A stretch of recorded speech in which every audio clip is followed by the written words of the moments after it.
Fala pessoal, tudo bom com vocês? Muito bom dia, boa tarde, boa noite, boa madrugada, pois se assim como eu, você é um amante da madrugada, né?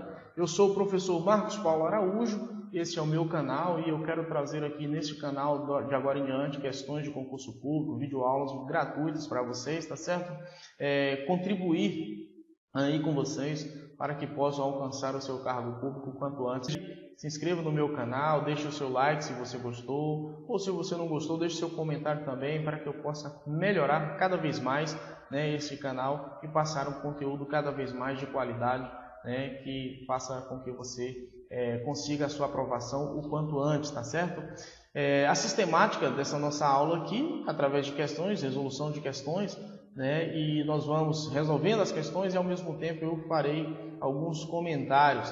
Questão nada mais é do que você exercitar, né? Você sentir como que você está preparado, se de fato você absorveu o conteúdo que você chegou a ler ou não, né? Durante esse tempo, tá certo? É o termômetro, eu costumo dizer assim, para você chegar lá no dia da prova e lograr isso, tá ok? Então a nossa primeira questão, vamos para a tela?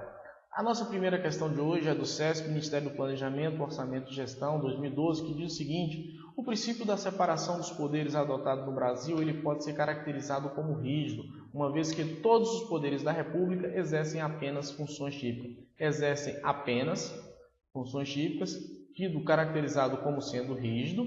Percebam, galera, que na verdade o princípio da separação dos poderes, eles são independentes, os poderes são independentes e harmônicos entre si. Estão lá no artigo 2º da Constituição Federal, tá certo? Mas ele não é tido como rígido. Não é tido como rígido por quê? Porque nós sabemos que, na verdade, os poderes da República, eles exercem funções típicas e funções atípicas. Mas, professor, o que é função típica? O que é uma função atípica?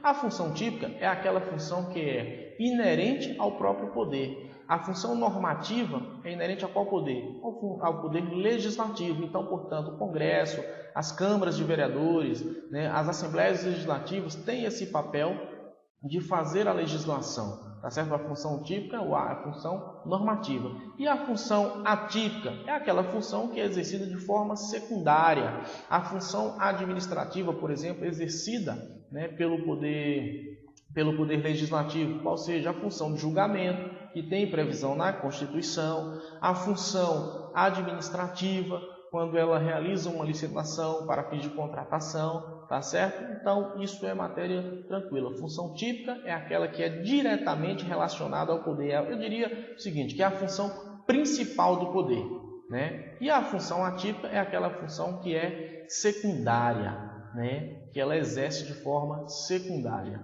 E os outros poderes também exercem de igual modo. Então, portanto, quando eu afirmo, se eu afirmar que é caracterizado como rígido, né, esse princípio da separação, eu diria que não haveria uma flexibilidade e que essas funções, cada um desses poderes, exerceriam tão somente uma função sua, não são tão somente uma função atípica. E eu acabei de dizer para vocês que não. Então, portanto, nesse item aqui, a resposta correta é marcar como sendo errado. A questão está errada justamente porque nós sabemos que esses poderes eles não exercem apenas as funções típicas, tá certo?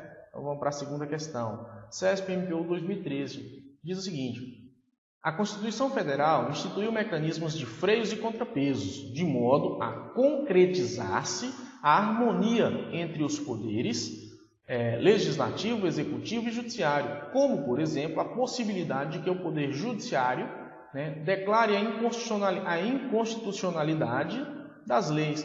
De fato, né, a própria Constituição Federal do Brasil, lá no seu artigo 2º, traz para a gente essa harmonia. São independentes e harmônicos entre si, são harmônicos e independentes entre si, os poderes da República.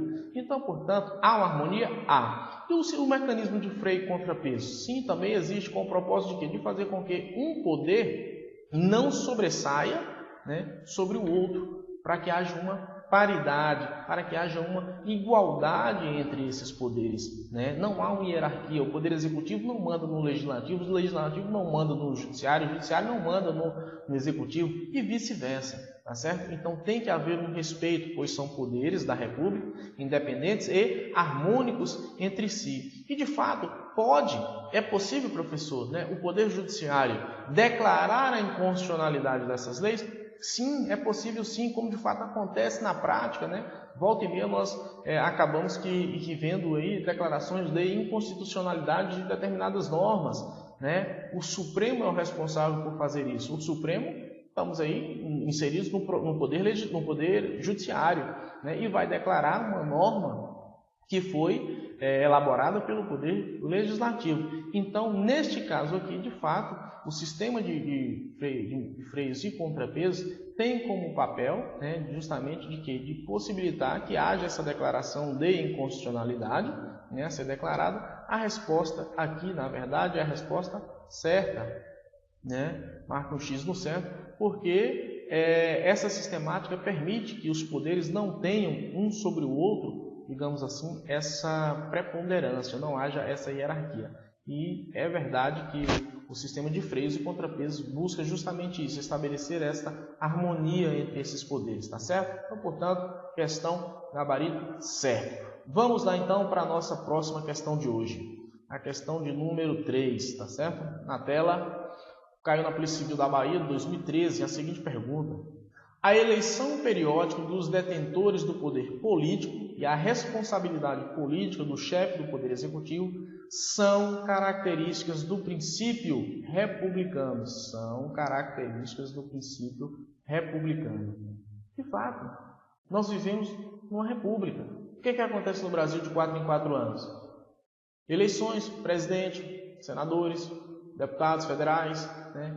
Depois deputados estaduais. Nós temos ainda mais 2 anos seguintes, mais variados, de 4 em 4 anos também, prefeitos, vereadores. Então, isso é o sistema republicano, né? Essa forma de elegibilidade, né, é dotada do Estado, né, republicano. Então, nesse caso aqui, né, da nossa questão, a responsabilidade política do chefe do Poder Executivo é característica, sim, né, do princípio republicano. Né? Nós sabemos que na monarquia isso não acontece. Então, portanto, a resposta do gabarito é certo. Ok? Vamos lá, a próxima questão, número 4. Polícia Rodoviária Federal 2013, decorre do princípio constitucional fundamental da independência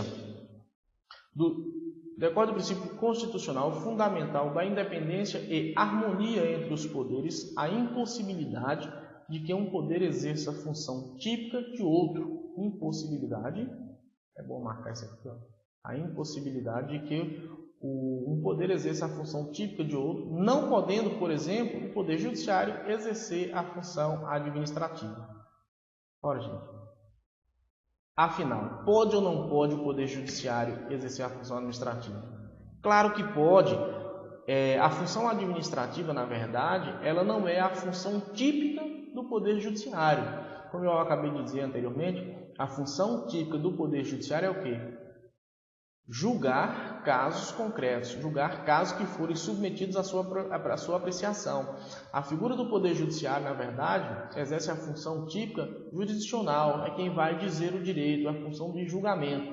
Mas isso não implica em dizer que, de forma atípica, de forma secundária, não poderá o Poder Judiciário, né, exercer a função administrativa. Ora, quando um juiz, o Tribunal de Justiça, o Superior Tribunal de Justiça, o Supremo Tribunal Federal, realiza uma licitação para contratação com o poder público, esse tribunal ele está exercendo o quê? Uma função administrativa, uma função de gestão. Então, está exercendo uma função atípica. Então, portanto, essa nossa questão aqui de que não pode, né, o Poder Judiciário, por exemplo, exercer a função administrativa, ela está errada, tá certo?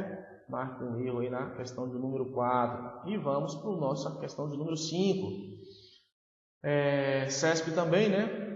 Consoante o modelo de Estado federativo adotado pelo Brasil, Os Estados-membros, eles são dotados de autonomia e soberania, razão porque elaboram suas próprias constituições. Nós estamos tratando aqui, gente, do Estado-membro, certo? E estamos falando de autonomia e de soberania e elaboração de constituições. Percebam o seguinte, nós vivemos em um Estado federado, são 26 estados e um Distrito Federal, confere? Esses estados, na verdade, de fato, eles são sim entes autônomos, eles possuem autonomia. Artigo 18, da nossa Constituição Federal de 1988. Mas a soberania, gente, ela é inerente ao Estado federal. A União, por exemplo, como ente político, ela não possui soberania, ela possui sim autonomia. Quem vai possuir a soberania é justamente o Estado federal. Então, portanto, o erro da questão está justamente nesse aspecto. Em que aspecto? A soberania. Nós sabemos que os entes políticos, as pessoas jurídicas de direito público interno, União, Estados, Distrito Federal e municípios, eles não possuem soberania. Eis aí o erro da questão. Questão errada. Passemos agora para a nossa próxima questão.